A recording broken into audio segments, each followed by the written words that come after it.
Hello everyone, so I made a video on the latest PTR balance patch, you know the one where Blizzard lets you preview the newest changes.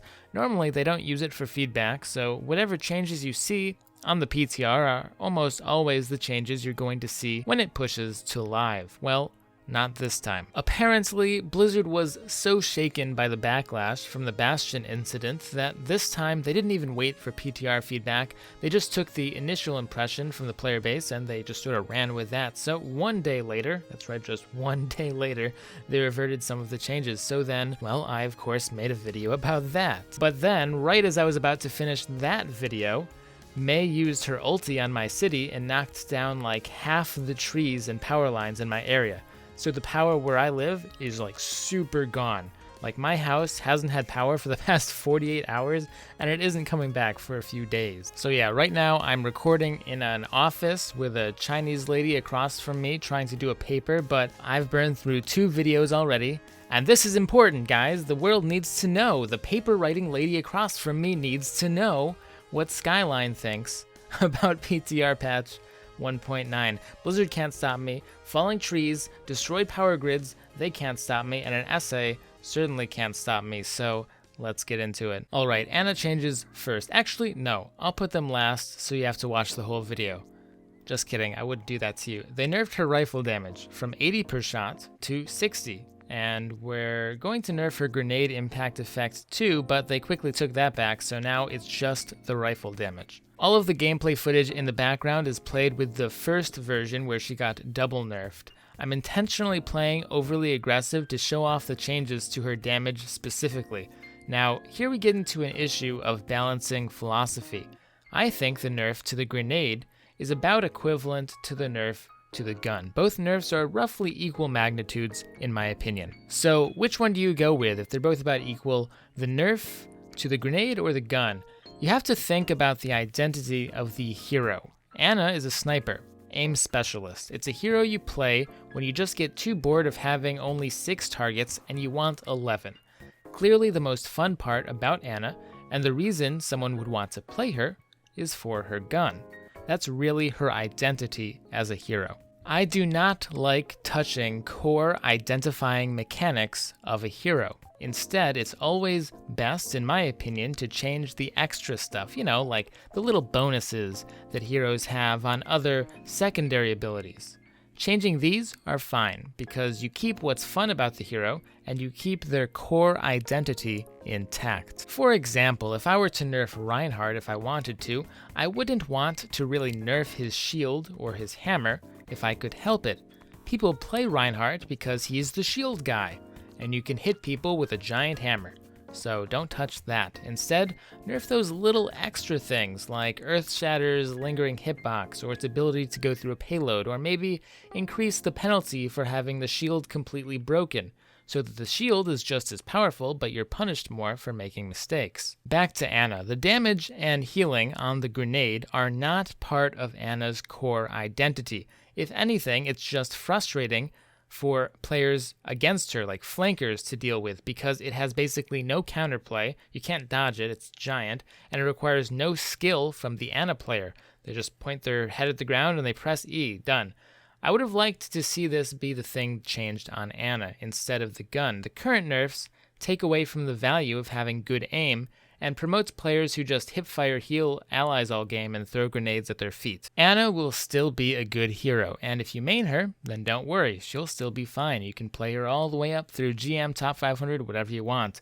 I just think she's a lot less fun, because those clutch sniper shots are going to be a lot less rewarding now, and the difference between players who know how to use the scope and those who just hipfire into their allies and heal all match and rely on the grenade as a crutch won't be as big. Ana will still be an important hero against dive comps and for tanky teams, but she won't be so strong that she is just universally the best support in all scenarios. The end result of the change is good. I just don't think she'll be as inherently fun as she was before. Alright, I get it. Sky, we get it. You don't like the Ana change, you're sad, you're crying. Okay, enough. Moving on, don't worry. The rest will go quickly. This video was mostly about the Ana changes, because those were the biggest thing. Junkrat, though, can't damage himself with his own explosives now. Very useful change. Unlike Pharah, who's often high off the ground where she can't possibly take rocket splash damage, with all the barriers coming into the game and Winston's barrier stronger at that, it can be quite annoying for a Junkrat when you're surrounded by like a billion shields and they all hurt you when you try to shoot at them. For anyone wondering what the point of this change was, well, that's it. Orisa changes. She got nerfed. Blizzard has played Orisa like 100 times more than any of us at this point because we've only been able to play her for a very short amount of time, so I'm just going to trust them on this one. The gist is, though, that her gun had so much ammo that it was kind of pointless. At that point, when she had 200 ammo per clip, it might as well have been infinite. There was literally never a time when you actually ran out of ammo in any engagement, so it was more of a philosophical change than a balance change, I assume. Why have an ammo clip at all if it's so big you never run out of bullets? As for her ultimate, a decent Orisa would have her ult basically every fight, or every other fight, with very minimal effort required. Considering how amazing of an ultimate it is, that might have not been seen as super fair. Sombra no longer shouts at the top of her lungs when she exits stealth, as long as she isn't too close to you. Her cloak was kind of pointless before because you could hear her say, "Here I am," from across the map when she broke stealth, and exactly the direction she was coming from. It was basically just a fancy positioning tool before, with nothing sneaky or stealthy about it. Now it's more of a sneaking tool. Don't get too close though. If you're within hack range when you de-stealth, 15 meters or so, you are too close and they will be able to hear you exiting stealth. Translocator cooldown down from 6 seconds to 4 seconds. That is absolutely huge. Sombra basically lives and breathes off of her translocator cooldown, and you would have to wait the full 6 seconds between every play you made basically. Now it's only 4 seconds, so you still have to wait, but Sombra has a lot more uptime. Big buffs, and the second patch in a row, Sombra has seen one. She'll be quite good now, so if you ever wanted to be a Sombra main, here's your chance. I don't think she'll need any additional changes. I think she's just good after this patch. Winston's barrier cooldown is quite a bit shorter now. In most cases, this will reduce the effective cooldown by 5 seconds, meaning it'll go from 18 seconds to 13, with only an 8-second window of downtime now instead of 13.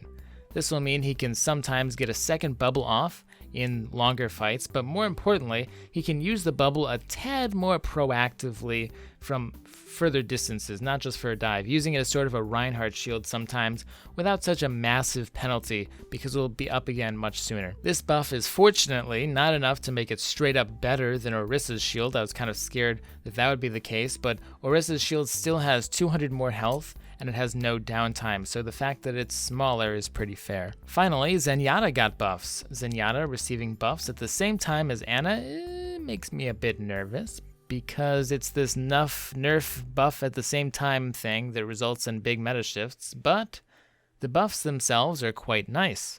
Originally, they changed it so you could Discord people through shields, and I really didn't like that change very much, but they reverted it, so there's no need to talk about that. Instead, Orb of Destruction, that's his, the right-click volley that I love so much. You see me whiff it all the time on stream. That's receiving a big buff. This is going to make it a lot more fun for Zenyatta players because his volley feels a lot smoother now.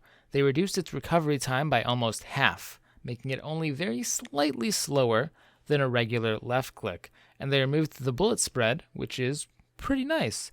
I really didn't like it before. No need to have that nasty RNG on an attack whose spread you can't even control anyway. I already love using Orb of Destruction and I utilize it all the time in my games, but this change will just make it even nicer to use, and it'll give Zenyatta additional options when it comes to slinging those balls around. It will certainly make him a bit stronger against flankers because his reaction time will be faster, and whiffing or being caught in the middle of a volley won't just spell certain death anymore. The buffs to Zenyatta and Winston and the nerf to Ana will make dive compositions pretty decent, pretty fair amount stronger next patch.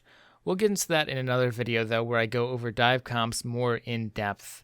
Now, don't forget to go down into the description and join the Skyline Discord. It's the nicest Overwatch community out there, and there's never a lack of people who are willing to extend a helping hand. We also do community in-houses and other cool things, plus it's easy to find partners for ranked.